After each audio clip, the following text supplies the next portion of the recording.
Hello there, friend. Vish Khanna talking to you right off the top of the show. A bit unusual. I have an announcement. Like many of my colleagues who are living in Ontario, Canada, under Doug Ford's provincial government, my day job at a campus and community radio station may not exist for much longer. For a sampling of what I'm talking about, please go to your favorite campus and community radio station's website. I'm sure there'll be a little announcement and maybe even a way that you can help them financially or otherwise in this current state of affairs.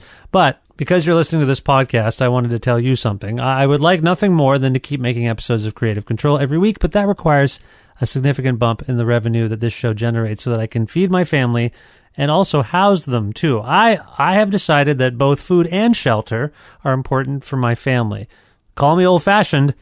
This is just how I feel. So I'm looking into subsidies and grants. I'm not having much luck, but I'm looking into those. If you or someone you know wants to help keep the show going, please consider making a monthly flexible donation to my Patreon page, patreon.com/creativecontrol. If you go there, you'll see our current levels do not sustain a guy trying to provide for his wife and his 2 kids and make a podcast. So maybe a stable day job beckons, but if a stable day job beckons, can I keep doing the show? I don't know. I have no idea. I hope that we can just boost our Patreon pledges and maybe get it to a point where it's sustainable. So thanks if you already donate to the show. If you don't and you can't, that's fine too. But please spread the word, as Creative Control's future depends on increased financial support. Again, patreon.com/creativecontrol. Thank you.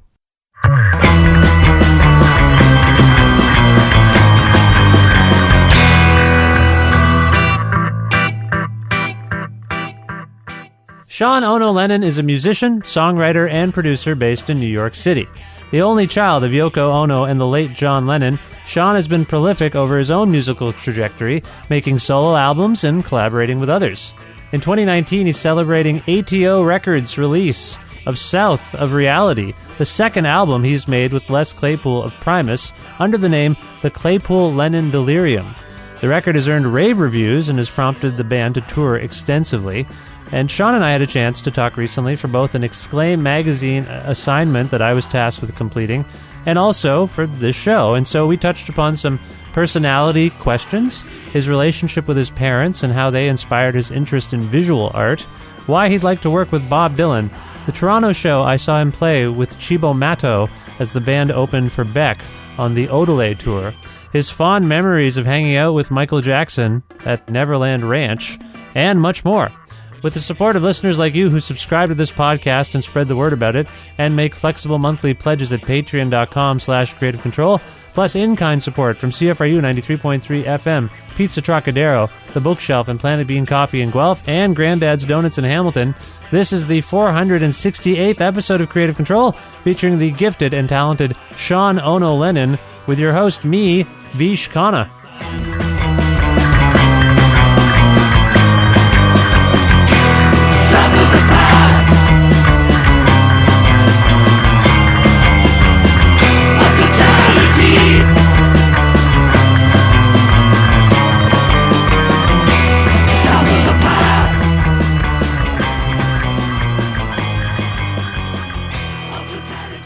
Hi, Sean. How's it going? Hey, how you doing? It's nice to speak with you again. You and I spoke many years ago, as I recall. I'm glad you recall that because it was a blur. It was a blur for me. It was a blurry conversation, as I recall. Where in the world are you today? I'm in upstate New York, surrounded by snow. I'm at my studio. Oh, nice. Yeah, we've got. It's just like a blizzard here. I'm calling you from Guelph, Ontario. Yeah, you probably have it pretty bad. We had about 3 days of snow up here. Oh, but man. It wasn't too bad. Nice. Well, it's winter. I'm not complaining. This is what it's. I prefer that it's doing what it's supposed to be doing. You know what I mean? Yes, obviously I do, but it's a little scary. I've heard that there was the worst winter ever in Iran and Germany or something, which is odd, or Switzerland, or I guess where Germany and Switzerland meet. Oh. And so I think it is extreme weather. It's just not necessarily always in the warming direction. Yes, it exactly. Can go either way. Yes, it's weather extremes. Yeah, no, I hear you. Well, I appreciate the time. Again, we're going to do the Exclaim magazine questionnaire, and then after that, we can talk about the Claypool Lennon Delirium. I've been enjoying the new record quite a bit, and I want to ask you some questions about it. But are you ready to answer the Exclaim questionnaire?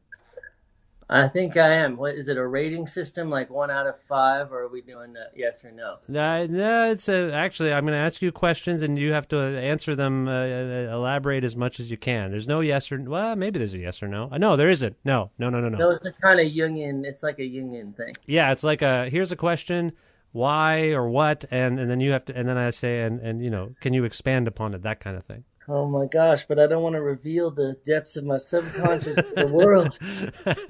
Well, you shouldn't have answered the phone, my friend. I think all right, I'm ready. That was your first mistake. On my couch. Okay, this is the preamble to the questionnaire. Before we begin, please state your name, your hometown, your current headquarters, and any of your upcoming activities, especially Canadian tour dates and new releases. Okay. My name is Sean Taro Ono Lennon. Taro is my Japanese name. Ono is my mother's maiden name. I'm stationed in New York City for the most part, Manhattan, and that is my hometown. And I'm a musician and songwriter. Been producing also, but I guess that goes under the umbrella of musician. Yeah. And I do have some dates in Canada, but I don't know the exact dates right now, but I know that we're heading across the border. And it's coming up this year. I just don't know the actual dates. If I wasn't using my phone for this interview, I might do a little Google searching, but I don't know exactly. I'm not good at remembering tour dates. Get on the bus and it's a blank after that. Do you want to send people to a website right now where they could learn the dates? Sure. My record company website always has all the tour dates that I am involved in. It's chimeramusic.com, CHIMERA music.com. You can get all my tour dates and Delirium tour dates and everything that I'm a part of. Okay, all right, there you go. And new releases is, I mentioned the. You can probably get that also. Sorry, on the ATO record label website, but I don't know the address offhand. I'm sure it has to do with ATO Records. Okay. Or something like that. All right. No, that's good. All right. Let's move on to the very first question of the Exclaim questionnaire. Number 1. Oh, so that didn't count. It's kind of a preamble, like I said. It's like an introduction. It's like if I want to let you cross over the border, you have to answer all those questions. Name, I see. Hometown, current HQ. I've definitely answered questions going across the border into Canada, let me tell you. Yeah, well, I've answered them going across to America, too. And ain't nothing you can throw at me that they ain't thrown at me already. All right, let's see. I accept your challenge, and I'm going to go forth here. Number 1, what are you up to, current projects? Actually, I just finished yesterday working on some music with Borns. This guy, Garrett Borns, is a musician who I like a lot. We did about 2 weeks of a session at my studio in upstate New York with his friend Tommy English, who's a producer, songwriter guy who he works with, and it was really fun. Okay. So I was working on that. And then before that, I was working on a solo project, but I kind of put that down for a little while, but I'm picking it up again, hopefully. Okay, cool. Appreciate that answer. Question number 2. What are your current fixations in the realms of music, films, books, art, TV, food, lifestyle, trends? What are your current fixations, Sean? Oh, boy. Well, I've got so many interests regarding film and music and art and stuff. It depends on how deep we want to go. But, I mean, just superficially, what I've been watching is the Mike Judge series on the tour bus. Oh, man, that is the tour bus choice. It's so good. It's probably the greatest TV I've ever seen. I just love it. But that's not, I mean, in terms of what I like that I'm obsessed with, I mean, I like great filmmakers like Fellini and Bergman and Kubrick and stuff. I mean, that's probably the film that I'm obsessed with, like Jodorowsky and stuff from the 60s and 70s. I don't mean to highlight this, but the question was current fixation. So you could say, oh, I thought you meant what are my fixations right now, but you didn't say current That's art, true. artists. Well, You said, what are my fixations right now? So generally, I tend to be obsessed with Fellini and Nino Rota. Let's say Nino Rota, like Italian film scores, I'm quite obsessed with. But I mean, if you mean in a kind of fleeting way, like what is my current trend? I've been watching the Mike Judge shows for sure. That's the funniest thing I've ever seen. And you know what else? This is kind of lowbrow. I've been watching this show called Norseman. It's like this Viking comedy show from Norway. It's hilarious. That's one of the funniest things. I guess I've been watching a bit of comedy because the world is so scary when you read the news every day that you just want to go home and watch something that makes you laugh. Yeah. Those two things. Those are the two shows that I watch. And in terms of music, well, let's see. In terms of contemporary bands, are you thinking? I really like, King Gizzard and the Lizard Wizard. Uh-huh. I really like those boys. Let's see, what else do I like that's new? There's this band called Drug Dealer that I like. Oh, I don't know them. Yeah. Let me see. What do I listen? I mean, the funny thing is I mainly listen to older music. I've been really listening a lot to Milton Nascimento, this Brazilian artist from the 70s. I was looking through my dad's record collection. I found a bunch of old Brazilian records, so I got really into Milton Nascimento last year. I've been listening to that a lot. Oh, okay. Let me think. That's good. That's enough. You don't have to. Okay. It was an either or. It was or. It could have been any of those. I feel badly that I phrased the question so poorly that you feel pressure to go through every single thing. But that was good. That's a lot. I was just scratching the surface, man. No, I didn't know when you said currently if you meant current artists or what I'm currently into, because that could be. Yeah. Russ Myers, for all you know. I've been doing this questionnaire and asking this questionnaire for years, and this has never caused that much confusion. But I appreciate exactly what you're saying. It is a bit of a confusing question, but I do think I'm easily confused. No, I don't think that's true, but I do think we should move on. Are you okay to move on? I'm ready. Okay, number 3. Can you hear me? Okay. Number 3. Why do you live where you do? Well, I was born and raised in New York, so I'm a New Yorker more than anything else, even though my parents, were immigrants. But I think the main reason is because my mom lives here and she likes New York, and I wouldn't feel right if I left the city that she lived in, because she doesn't have a lot of family to take care of her, so I sort of stick around mainly for that reason.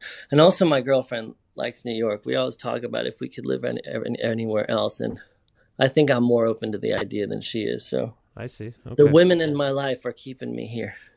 That's a good answer. How is your mom doing these days?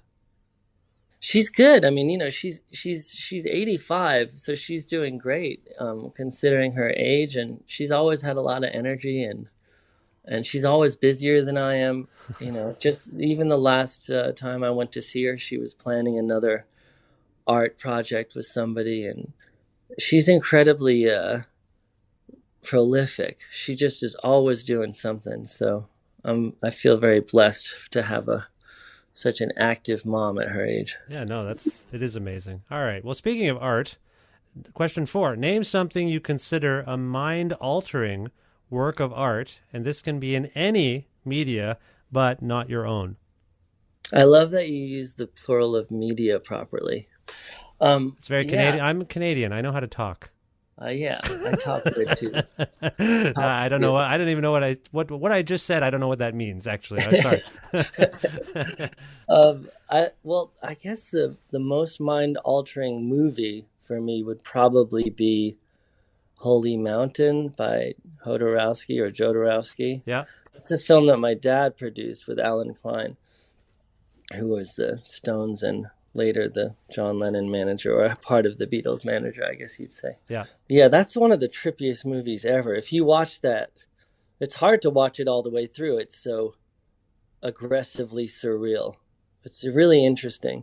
Apparently George Harrison was up for the lead role of the kind of, I guess, Jesus character, but ultimately that didn't work out for some reasons. But yeah, it's a very visual film, and it's in fact, I don't think there's any dialogue in it. Very interesting, and I recommend it. It's beautiful, but also terrifying. All right. I appreciate that answer. And all right, we move on. Number 5. What has been your most memorable or inspirational gig, either one you played or attended, and why?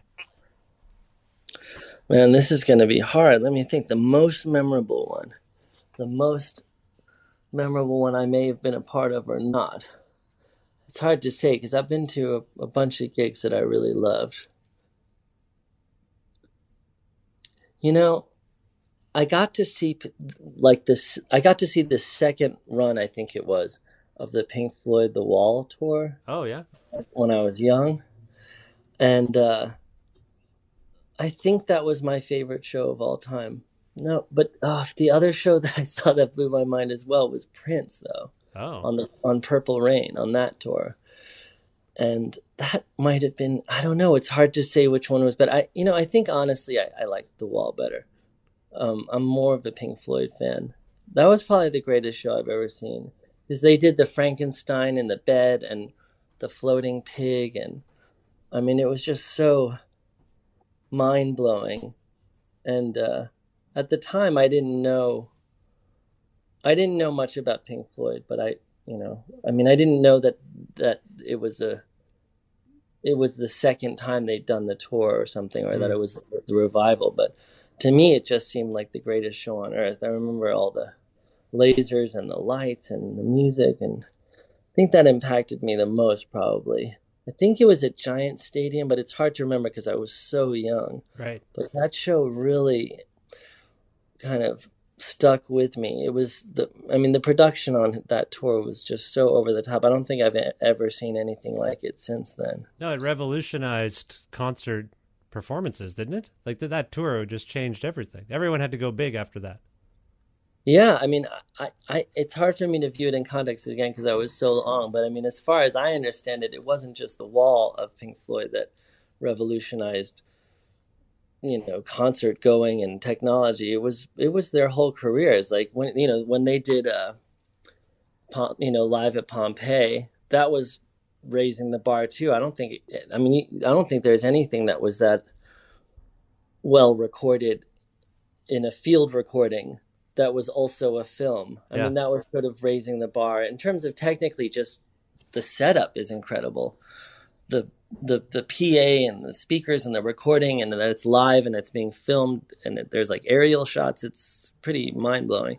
Yeah. And then I think they also innovated a lot of sound sound technology, live sound technology before the wall even. So I think people were kind of chasing them for a long time. Yeah. I know the Dead were always kind of having a lot of cutting edge technology too, but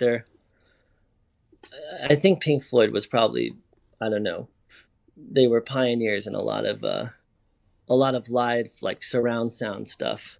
That's what I've heard even before the wall for sure. And obviously they started as a light show accompaniment, right? I mean, Yeah. early days before they had vocals and stuff when they were with Sid. So I think their shows were always a spectacle at least. Well, that's amazing. You got to see that. That's really But that incredible. was probably the most amazing show I've ever seen, if I can really think about it. And There you was were another show. Sorry, I know I'm supposed to answer only one. But one time I got to see Levon Helms live at the Midnight Ramble too. Charlotte and I went in upstate New York. Oh, wow. And I didn't realize how magical it was, but he basically passed away, I think, a year and a half or two after that. And looking back, that was one of the most magical moments too, because we were standing right behind his drum set. It's a very small place, that studio, and I guess that would be the other one that really stuck with me. We were all in tears. It was so beautiful, the music and everything. I got to see Levon Helm play 2 or 3 times, and Sean, my son is 7 years old. His name is Levon, Oh wow! so he means a Well, lot. Levon was so sweet, man. He was such good energy, and I don't know, the musicianship of everybody that played with him was so high. The caliber was so high. It kind of blew our minds. I remember that we felt like we were witnessing something monumental. I think his character as well. I mean, I'm a music fan. I'm a drummer, so I got a lot of grief for naming my kid after a drummer. But it's really the way he carried himself. Did you ever read his autobiography by chance? No, I would love to. I should check that out because Yeah. he was so kind and sweet, and he just seemed like such a deep soul when we got to hang out with. Yeah, yeah. I wish I had had a chance to speak with him in some capacity. That's a regret of mine. But anyway, those are both great stories. We should move on. In the interest of the questionnaire, I'm ready. we should move on. I'm ready. Number six. What have been your career highs and lows? Oh Lord. Um, yeah, I don't know what my career high is. I honestly don't think I've had one yet, but I've had a lot of lows. Hmm. A lot of lows. I think the worst thing that, oh God, it's hard to say. There's so many embarrassing moments. One of the worst ones was Charlotte and my band, The Ghost. We got hired to play a movie opening party at a film festival in Cannes, and at the time we were acoustic. And for some reason, like we didn't realize that they were just booking us as some kind of circus freak show, like a sideshow to just kind of gawk at us or something. But we thought they really wanted to hear us play. But I wound up playing acoustic guitar, and it was the two of us singing in this nightclub in Cannes, which was super, a kind of super Euro trashy disco techno vibe. And they were just blasting techno music the whole time. Oh, It was so bizarre because we just stood there and we just tried to sing and play, but no one could hear us, and everyone just ignored us. And the people that did look us were just kind of gawking at us like we were some kind of zoo animal or something, like a petting zoo or something. It was so weird because it was, I mean, I should have known, but it only occurred to me on stage that they obviously were just thinking that it would be interesting to have me for whatever reason because of my dad, and with her because she was a model or something. And it was just so embarrassing. hmm. But yeah, we were forced to play for like a good hour without being heard, just standing there playing while there was a DJ playing techno music incredibly loud. Yeah, it was pretty humiliating. But I've had a lot of low moments. I mean, gee whiz. Oh man, I played some weird places. Like when I was in the band Shiba Mata, we toured with the Butthole Surfers, and I love those guys. Yeah. But that was one of the weirdest. We've played some of the weirdest places I've ever seen in my life, like truck stops where there were weird people at the dressing room, like with guns and stuff in Texas, kind of threatening us. They're like, "Y'all, the Butthole Surfers, what are y'all? A bunch of, you know, bad words." Uh huh. And Uh huh. I'm like, no, we're not the Butthole Surfers. It's not us. They're like, well, I got my gun because y'all better not like mess with the dressing room now. Like my boss told me you're some miscreants, and people threatening us with firearms and stuff like that. I've been in a lot of low point situations. I'm still waiting for that high moment. I believe it'll happen one day when I get to produce Bob Dylan someday. No, I'm kidding. But yeah, I'm kind of waiting for. I'm waiting. One day. Can you put a call out to another artist I love very much, Bob Dylan? Seen him like 60 times in the last 20 years. I love Bob Dylan. If you Yeah. could you not put a call in and say, "Hey, I want to work with you." He doesn't really work I with it. wouldn't. He doesn't work with I wouldn't anyone do that. really. No, I wouldn't do that for a million reasons Yeah. because I mean, it wouldn't make sense. I Yeah. wouldn't ask anyone to work with me who didn't already want to work with me. Yeah, It's, that's true. it's like it has to be natural. I'm not gonna just be like, hey, you may know like my dad's band. Bob Dylan wrote a song sort of about your dad on one of his last albums. Yeah, Roll On John. Yeah. Right What'd you there. make of that? I thought it was very sweet. Yeah. Yeah. Yeah, I know that. I thought it was sweet as well, as a fan of both your father and Bob Dylan's for sure. Yeah. Okay, we will move on. We shall move on. I think you're right. The high is still to come, perhaps. Maybe that's an Still waiting for the high to kick in. Yeah. The delayed reaction. Okay, here's another one. Number 7. What's the meanest thing ever said to you before, during, or after a gig? A lot of those. A lot of those. Well, my first show, I think it was my first show for this record I made when I was young, Into the Sun, a solo record I did. And oh man, I think that was like really my moment of leaving childhood and entering the real world and realizing it was a cold shower of reality. Basically, I had no idea what people thought of me, Hmm. generally. Mm-hmm. I didn't think about it. I'd just been playing in this band Shiba Mata. I was a bass player, and I didn't think about what it would be like for me to try to make music on my own, and how people might have a resistance to that, or resent me for it, or not even want me to do it, let's say. Huh. I remember my very first show, like the front row was just all these kind of, let's just say they were much older than my main fan base. Right. And they were, they looked, well, let's put it this way. I don't think they knew whether I was Sean or Julian or, even Stella McCartney. They just knew I was a child of a Beatle. Right. And the whole show, they were heckling me like, "Why aren't you playing Yesterday?" They're like, "Play Yesterday," like between every song. Wow. But the funny thing is, I may be hyperbolizing in my mind, but I really think they only called out Paul songs as well, which I thought was an extra little... Oh, purposeful? No, I don't think they were purposely even knowing what they were doing, but it just added a depth to the humiliation. Right. It was a little... It was odd. And, that was the first time I realized it was going to be a long haul, my music career. I was like, oh, that makes sense. I see. This isn't going to be like the other stuff I'd been doing. Because, I'd been playing in a band with this, where I wasn't the leader. No one even knew I was in the band. So I got to tour and just experience it from a normal perspective. And it wasn't until I tried my own thing that I realized that it was never going to be like that for me. I got to see you play with Cibo Matto opening for Beck in Toronto. Man, I think I remember that show. Which venue was it? It was called the Concert Hall. Yeah, man.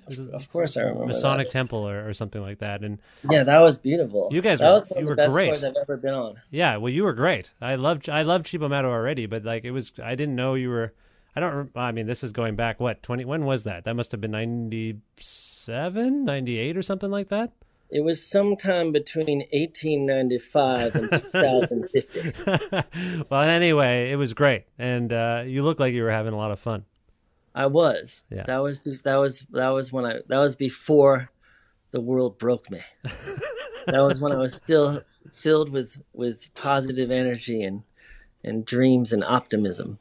Man, No, it was really fun. Opening for Beck was an honor, and that tour was when Odelay broke. Yes. So we that's the only tour I've ever been on, actually, where we're playing these normal sized little theaters, and then halfway through the tour we get a call from the tour manager, Beck's tour manager. They're like, we've rebooked the whole tour. It's all basically arenas and amphitheaters. I've never seen a tour get changed midway through tour. It was just like, we can't do this. We're having to, quadruple the audience size. So it was amazing. That was super exciting to see that, to witness a record blowing up like that. Yeah, like I'd seen Beck a few times by then, and I was lucky to see. We were lucky, I think, to see it in the theater. Like the concert hall is a very small venue compared to what you ended up doing. Yeah, and that was in the middle of the tour, so wow. It was interesting. It was really interesting. So this must have been 96. I'm guessing. That sounds about right. Yeah. That sounds about right. Yeah. Well, anyway, it was very cool. Okay, we move on. Number 8. Question number 8. What should everyone shut up about? Oh man, so many things, don't you think? I don't know. It's hard to say.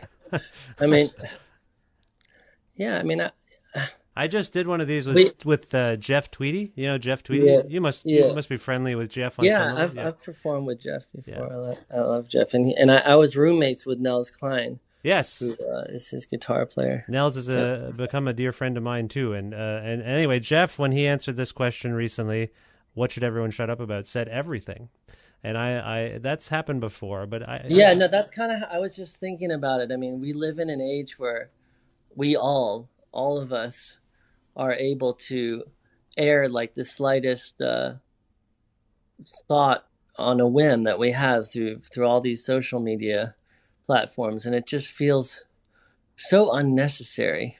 But I feel like it's not just unnecessary. I think it might even be dangerous for fabric of our the cohesiveness of our social fabric is being threatened, because instead of interacting with communities in the physical world, we just kind of glibly, vent our most flippant frustrations and even joys and whatever it is, but it's all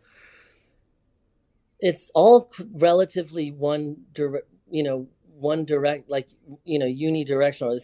It's all relatively one-sided. I mean, you can have a conversation on Twitter, but for the most part, you're just kind of saying something and it's going out there. So it's not really, you're not getting a reaction from a physical person who's in the same city or building or room as you. Yeah. It feels kind of like it doesn't feel connected. And obviously that's a paradox because the internet is literally the thing that's connected us the most. But, it really feels as if the more we try to connect over the internet, the less connected we are as a civilization. And, that sounds like an old fuddy-duddy getting mad about technology, but I'm not a, technophobe. I'm not a Luddite. I like technology, but it feels like it's compromising our ability to have real conversations and to treat each other like human beings. Because it's very easy to sort of think of somebody who's tweeting or whatever as not a completely human person because they're only represented two-dimensionally. Completely dehumanizing, and as much as it's brought us together, it's contributing to the erosion of decorum and civility. Exactly. So what you have is all these slivers of people interacting as opposed to the whole person. Yes. And it feels like there are just these shadows that represent people getting entangled in these webs of confusion. And so I honestly think it's connected to why we're so politically divided and why we have Trump in the White House. I think it's all connected to this kind of frenetic kind of interaction. He's the avatar of dishonesty and treating people poorly, and that's what's going on. But not just that he represents that behavior, but I think he's a result of it in that people started to polarize because of social media. Because it's very easy to get into cliques and tribes and be like, well, we're the people that think this, and everyone who tweets otherwise is an enemy. Yeah. It becomes really tribal and superficial, and I think it's dangerous. And I'm hoping that we all kind of eventually unplug from the worst aspects of social media. I'm hoping that's where it's going. And I do know a lot of young people who are doing that. Yeah, I think so too. It's just to get rid of or to at least help with your anxiety. It's very anxiety inducing. Yeah. I mean, there's all sorts of psychology studies that show that especially young girls are, more prone to destructive behavior like cutting or suicidal ideation and stuff. And that's directly connected to Instagram or whatever. It's terrifying. Well, this seems like a nice segue into question number 9. What traits do you most like and most dislike about yourself? I said that with way too cheery a lilt. I apologize. I didn't mean to go right from the heavy dark thing to that's just the order of the questions. Oh no, it's fine. I was born and raised in Manhattan, and it's a very self-critical culture, the New York culture. So I'm really good at self-loathing. I have a lot of skill and talent in that department. By the way, this is both like and dislike, so you have to go both ways if you can. Oh, I see. I thought there was a comma, like what do you like, comma, and what do you dislike? But you mean what do you like and dislike at the same time? Yes. A trait that you both love and hate about yourself. Well, it doesn't have to be the same trait, by the way. Oh, I thought that's what you were saying. No, that would be very complicated because I do often feel that the things you like about people are the flip side of a coin of dichotomy that you don't like about them. The thing you love about them tends to turn into the thing you like least about them on some level, especially after a period of time. Isn't it that the thing you don't like about someone else is really a thing you don't like about yourself? Well, that's also true. I think that's a different statement. But okay. Sure, I think if you don't dislike an aspect of yourself, you won't be triggered by it in other people. I see. Okay. I do believe that. Okay. But I also think that, let's say you're in a long-term friendship or relationship with somebody, the thing you tend to love most about them at first is a sort of a flip side of a coin of the thing that starts stressing you out the most. Right. Okay. And I think that tends to be true as well. But in my case, gosh, I mean, I was gonna say I really don't like my singing voice. It's funny, but I Oh, mean that I know that's not the kind of thing you were talking about, but it's like it's always bothered me. I always wished I could be a better singer because I do think I have some talent at music, and I think if I could sing well, that if I could sing really, really well, I think I'd enjoy my music better. hmm. No, I don't like my voice. I hate the sound of my talking voice even. Like that's why, if I listen to like a radio or podcast, it just stresses me out so much. I don't like the kind of nasal whine of my voice. It Hmm. really bothers me. Okay. But I do like I think I'm a good bass player.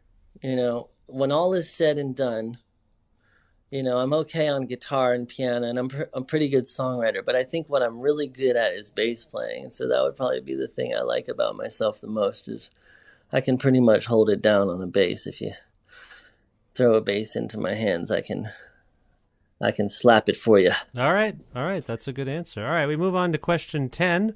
What's your idea of a perfect Sunday? Perfect Sunday. Well, honestly, the thing I enjoy most in life is when I write a song and I record it and I don't hate it, when I love it. There's like a window sometimes of a few days when I just think, wow, this is really great, and I listen to it over and over. And that's probably the greatest high in the world. Like that's what I do music for, is that feeling of, wow, we've made something good and it sounds great. And it's this sort of pleasure of listening to something that you like and that doesn't bother you. And, often I'll record something and just think it's awful. So my favorite, day would be, and they are the days when I record something and it turns out well and I like it. That's my favorite thing in the world, to be honest. That's my favorite feeling. And I sort of, all of my motivation is towards getting that feeling of having done music that I don't dislike. Okay. And so that can occur on a That would, Sunday. well, yeah, well, because I record on weekends for sure. I don't have a 9 to 5, so I'm sort of my goal is to have a good day, and definitely recording a song that I like and I don't and that I continue to like for the rest of the day is my favorite moment in my life when that happens. All right. All right. Cool. Okay. Question 11. What advice should you have taken but did not? Mm. Man, pretty much all the advice. It's interesting. I think about that because now I'm older and I have a nephew and niece, and I'm always telling them this and that. Oh, you be careful of this. Don't be careful. Look out for that. And it's so hard when you're young and adults tell you something, and part of you knows that it's probably sound advice, but it's really hard to internalize and actually take the advice. And I wonder what that's about. I mean, I think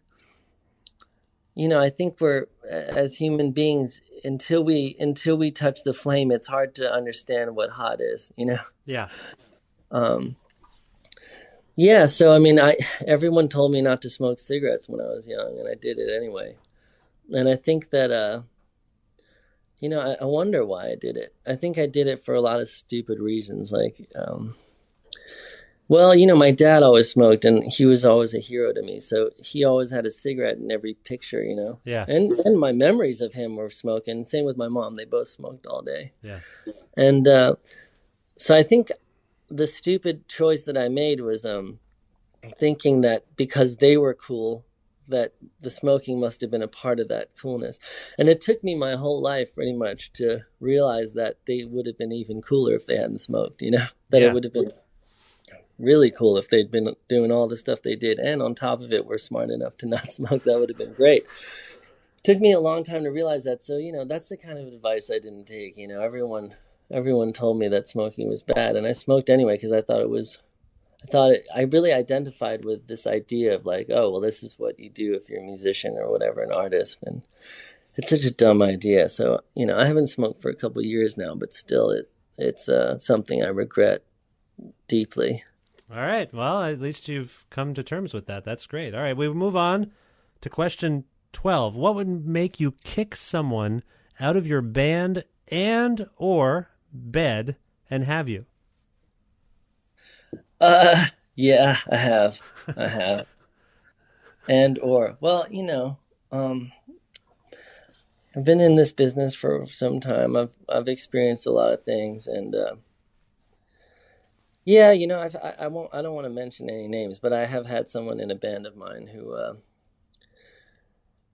did a couple of bad things. They were having some drug problems, which I can be sympathetic towards and tolerant of, but I kind of had to lay the law when it got too serious, and it wound up affecting their work, and then they wound up stealing from me, Mm. so from my bedroom actually. So this actually doubles up.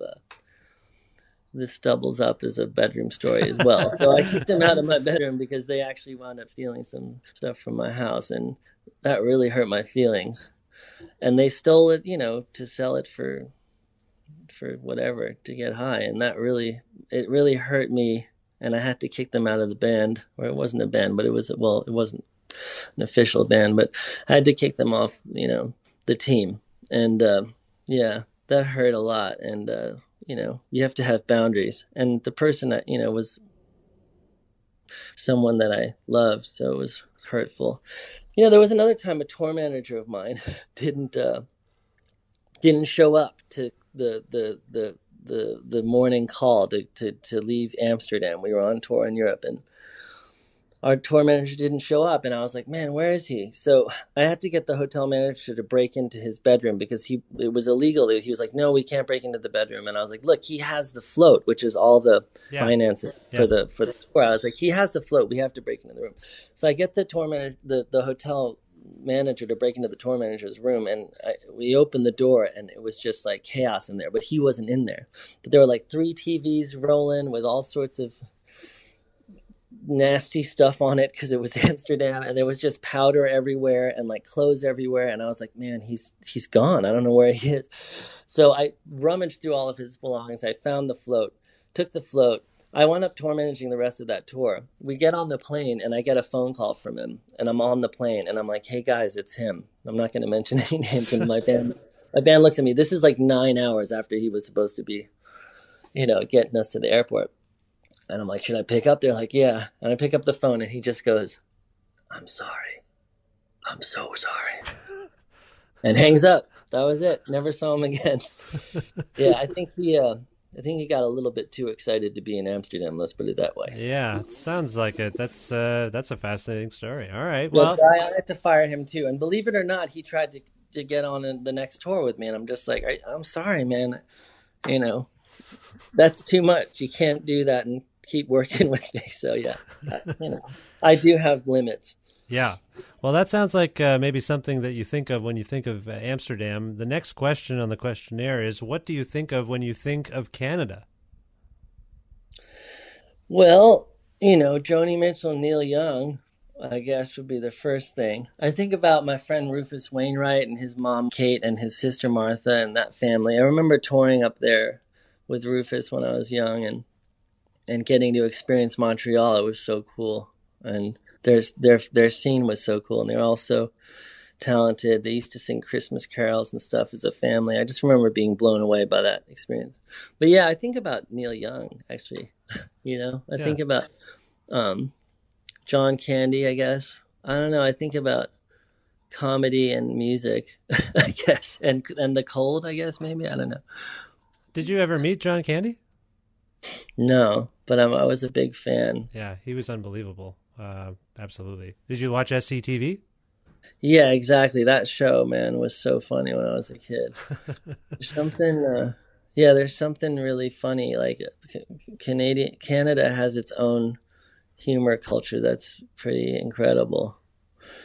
Music and humor is the export that I like most. Well, on behalf of the country, I appreciate your kind words, and thank you. Thank you for saying so. All right, number 14. What was the first LP, 45, cassette, CD, or 8-track, or whatever it was, that you ever bought with your own money? The first thing. Do you remember? Yeah, no, I remember this very well.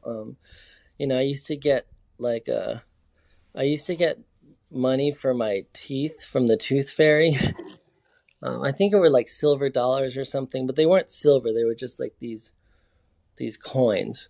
that I would get, one for every tooth when I was young, and I saved those all up, and I went and bought a Human League LP. Oh yeah.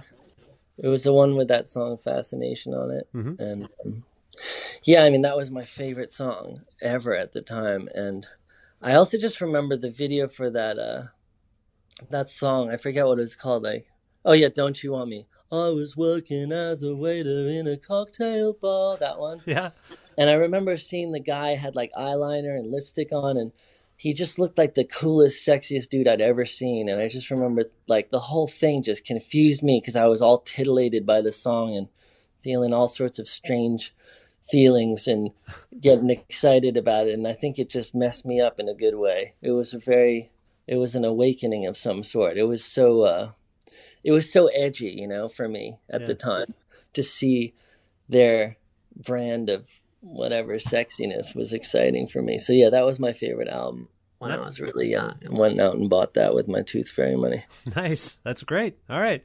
I don't know if this one applies to you, this question, number 15. What was your most memorable day job? Have you ever had a day job, Sean? I mean, not really. I mean, I never actually... Well, I went straight from college to touring with Chivo Motto. So, I mean, that's not really a day job, is it? Yeah, touring is hard. Touring's a lot of hard work. Yeah. But, I mean, it's not a 9 to 5. No, I guess not. So, No. Yeah. I mean, I've been working as a musician my whole life. So, no, I've never really had to work in an office or anything like that. Okay, let's bypass that one then and move on to the next one. How do you spoil yourself, Sean? Honestly, the thing that I've been really worried about is I have a little bit of an addiction to synthesizers, to buying like vintage synthesizers on eBay. Oh, and I think sometimes I go a little far, and I feel like it's dangerous. Like at this point, you can just open up your laptop or cell phone and you can buy music gear. And, you know, the only thing I'm really obsessed with buying, like I never got into cars or anything. I don't really care about most stuff. It's music equipment that I have a weird kind of fetish for. So, yeah, I got myself this keyboard that's called a Waldorf Quantum. mm-hmm. And I bought that the other day. And when it arrived, I just felt kind of like I shouldn't have bought it. So I think I'm gonna return it. No, I just felt like, what am I doing, man? I don't need this thing. And I thought I needed it, and I thought it was the coolest thing. And it is a great keyboard, but I just, I have enough synths, and I'm just gonna return it because I feel like I'm just going nuts with that stuff. Like I don't need a 7th synthesizer in that one little studio I have. It's like, it doesn't make sense. So yeah, I definitely am a little spoiled when it comes to synths and like guitar pedals. I'm just nuts about it, and I might have a little bit of a problem, like an addiction or something. Well, you mentioned there were 7 in the studio, but do you have, you mentioned, and you also mentioned it's addiction. Do you know how many synthesizers you actually own? I mean, I could count them out in my head right now, but it's too many. Okay. But I will, in my defense, I will say that I started collecting actually on that first tour that I went on with Chivo Motto. One of the first synths I bought actually was a Roland SH-1000 in Canada. I bought it in Montreal on one of my first tours, and it was cheap as dirt. So it wasn't like, I didn't start buying synths when they were super expensive and coveted. I started when no one wanted them. Like everyone was throwing away analog synths. So that was also when I got a White Arp Odyssey, which is kind of a collector's item because the white one has a special filter that Moog wound up suing them for, so then they came out as black. So I got my White Arp Odyssey in the 90s. They were still pretty affordable then, but since then I've had a sort of thing about buying, like a lot of guitar players, like not like the cliches, like Nigel Tufnell has 1,000 guitars in Spinal Tap, and that's kind of the joke. I think I'm more like that with guitar pedals, effect pedals, and synths. It's sort of my addiction. So yeah, I'm a little spoiled when it comes to effect pedals and synths for sure. I think I've gone way too far. I'm like Jay Leno with cars or something. All right. Well, I appreciate the candor there, and I hope you figure out a way to solve your issues and your. I need to go to SA. Synthesizers Anonymous. I just need to stop. Okay, here's speaking of stopping, perhaps the next question is a fill in the blank. If I wasn't playing music, I would be Yeah, I would definitely be a visual artist or a movie director. Um, Okay.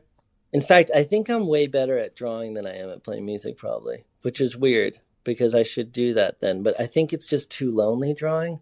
I like to play music because it's a social activity and you get to interact with your friends and make music with people. But drawing, you just spend so much time sitting there all by yourself. And as much as I think I have talent for it, I can't. It's too lonely. Hmm. I see. Maybe you can do a collaborative thing of some kind. Who knows?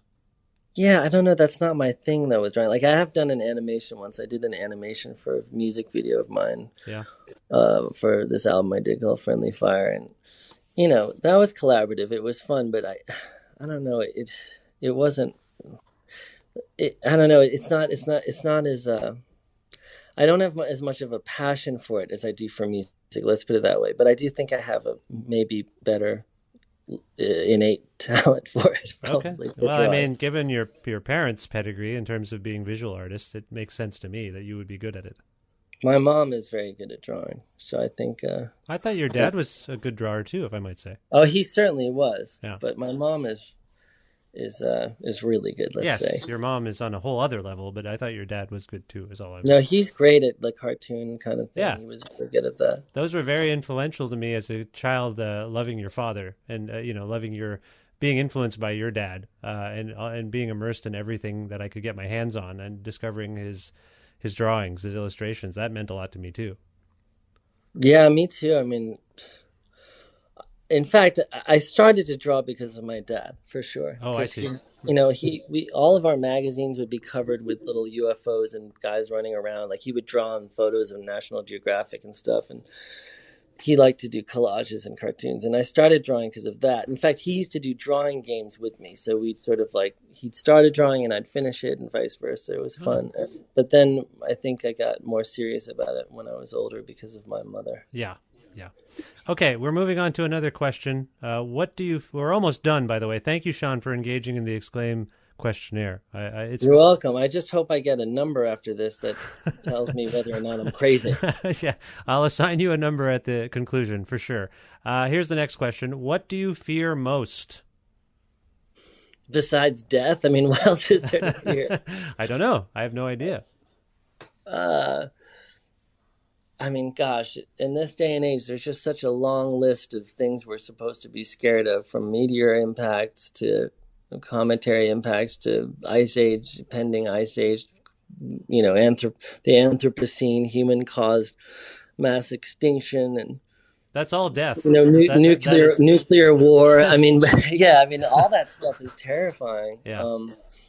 I think right now the thing I'm scared most of is America moving towards some kind of irrevocable discord, some kind of cultural civil war or something.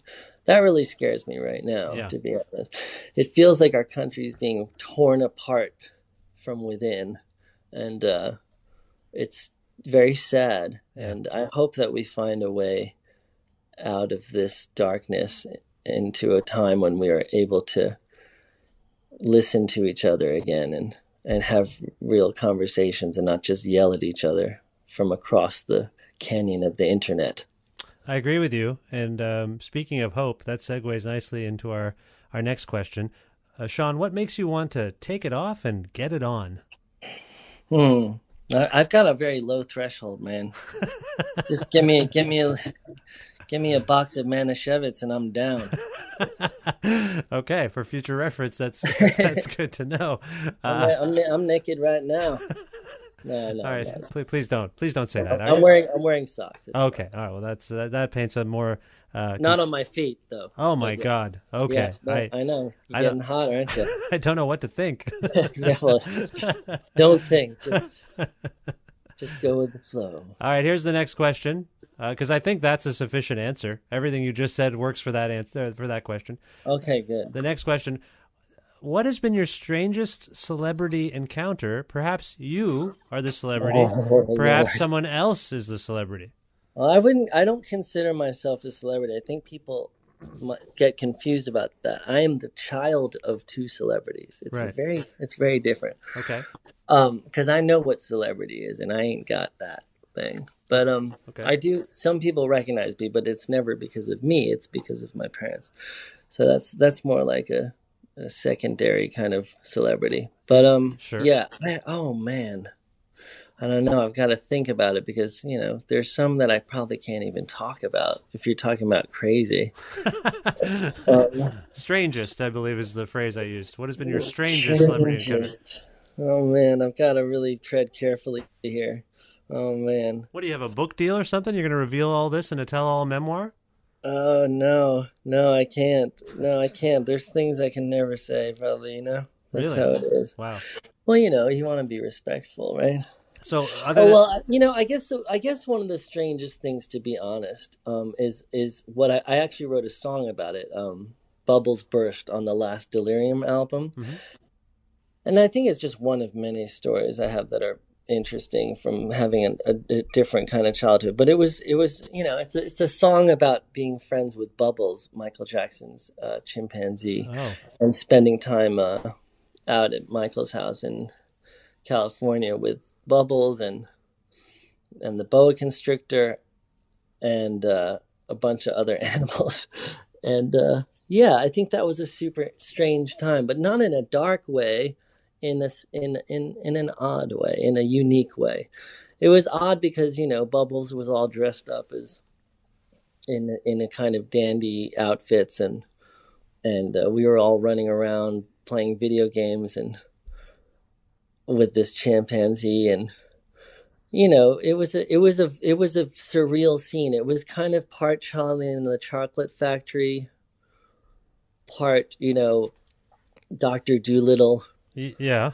and part like Motown's greatest hits or something. It was a convergence of a lot of disparate universes that merged for a while, and that was a strange scene, but it was really fun. I mean, it was amazing to hang out with all those animals, but there was also something very eccentric about it.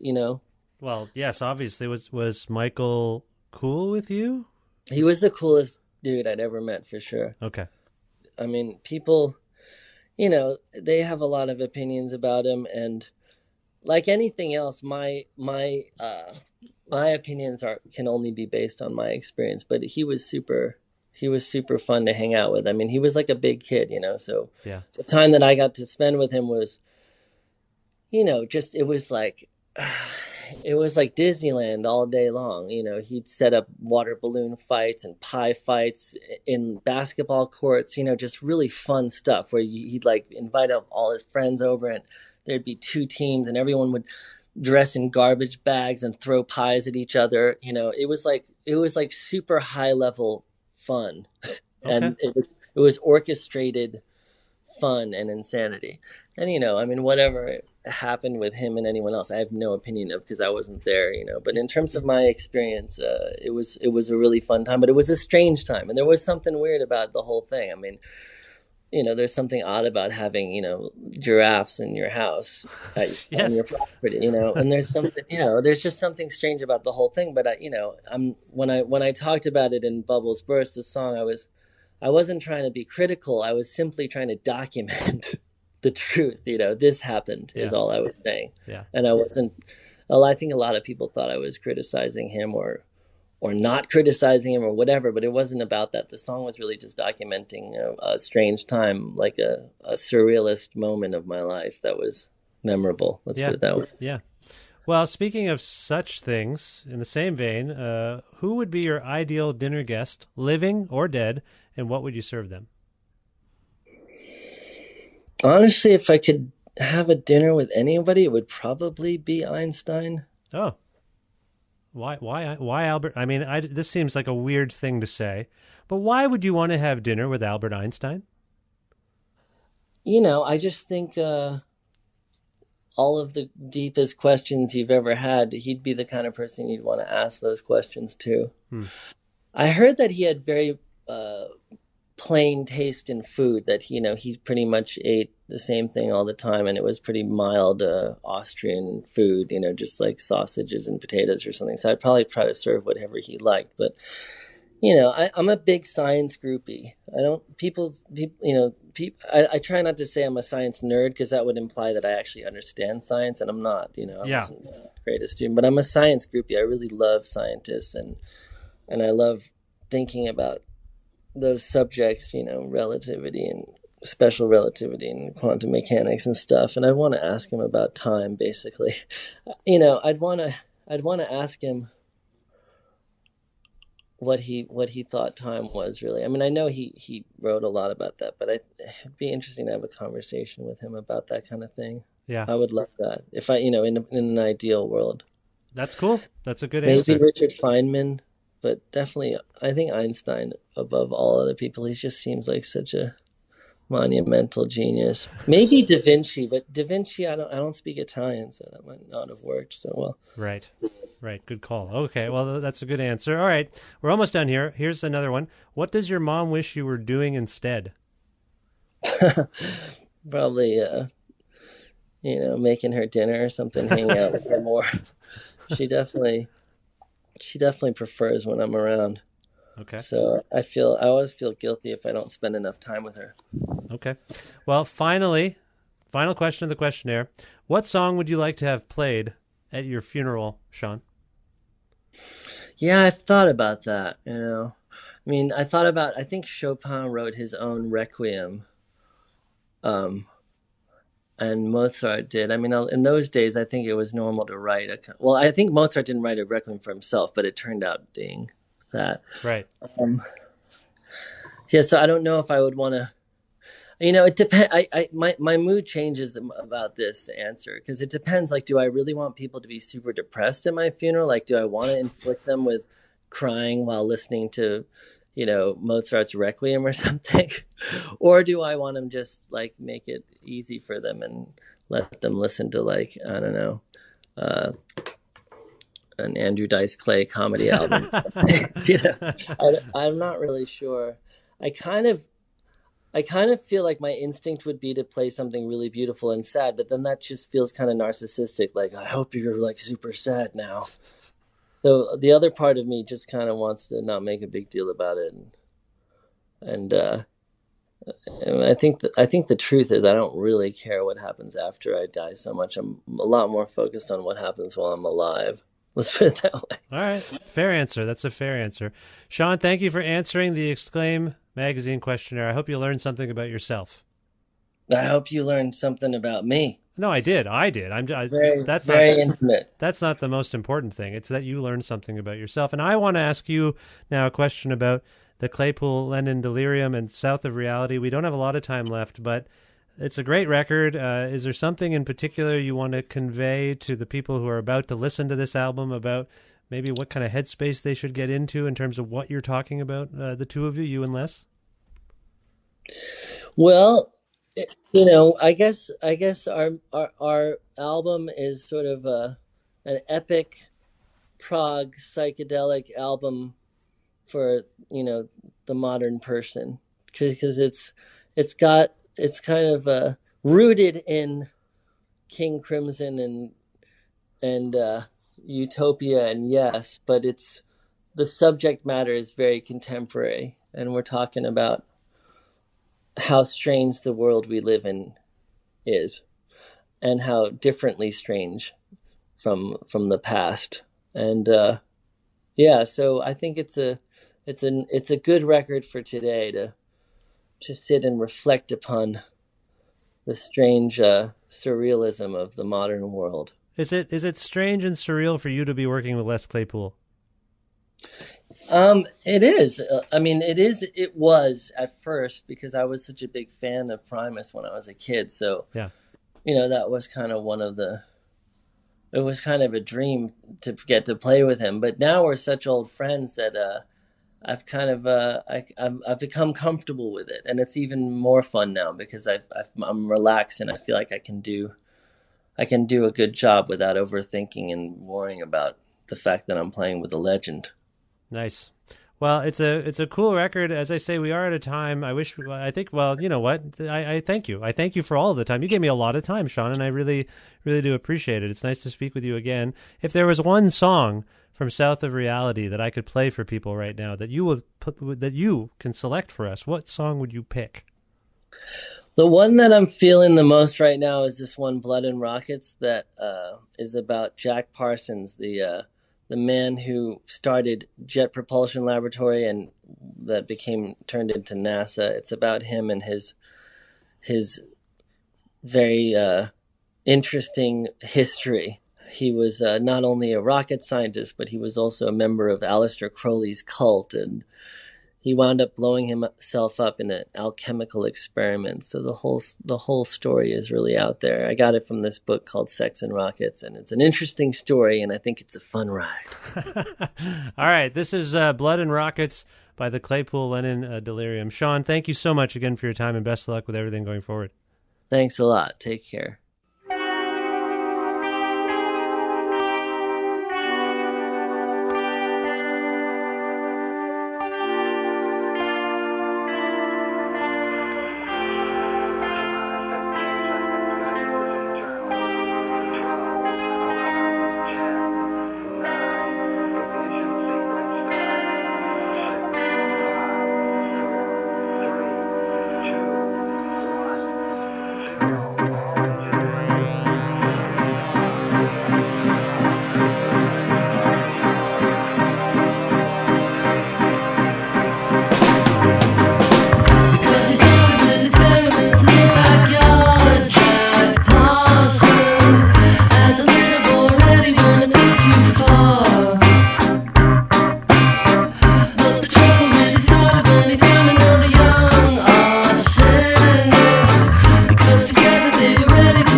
Special thanks to Sean Ono Lennon for appearing on this, the 468th episode of Creative Control, which is part of the Entertainment One podcast network and available on all iOS and Android platforms and also on things like Spotify, YouTube, and Audio Boom as well. If you can't find an episode you're looking for, or if you wish to learn more about me and sign up for my regularly scheduled newsletter, please visit my website, vishkhana.com, VISHKHANNA.com. You can like Creative Control on Facebook and follow us on Twitter at Vish Creative, or follow me directly at Vishkhana. You can also listen to a radio show version of Creative Control on Wednesdays at noon Eastern Standard Time around the world at CFRU.ca or on an actual radio at 93.3 FM if you're in or near Guelph. Also, visit patreon.com/Creative Control to make a flexible monthly donation to keep this podcast going. Thank you very much to all of you who do this. It means a lot, and it would really help sustain this show. So again, patreon.com/Creative Control. Thanks again to Pete's Trokadero, The Bookshelf, Planet Bean Coffee, and Grandad's Donuts for their in-kind support for this show. Thanks also to my pal Jim Guthrie for letting me use the instrumental version of his song The Rest Is Yet to Come to end this show each week. Visit jimguthrie.org for more info about him. And finally, you. Thank you. Thank you for listening to this episode and other episodes, and for subscribing to this podcast and maybe telling your friends to check it out. It's all very, very helpful. I will leave you for now, but I will be back soon, hopefully. And I hope you're well, and I'll talk to you soon. Bye for now.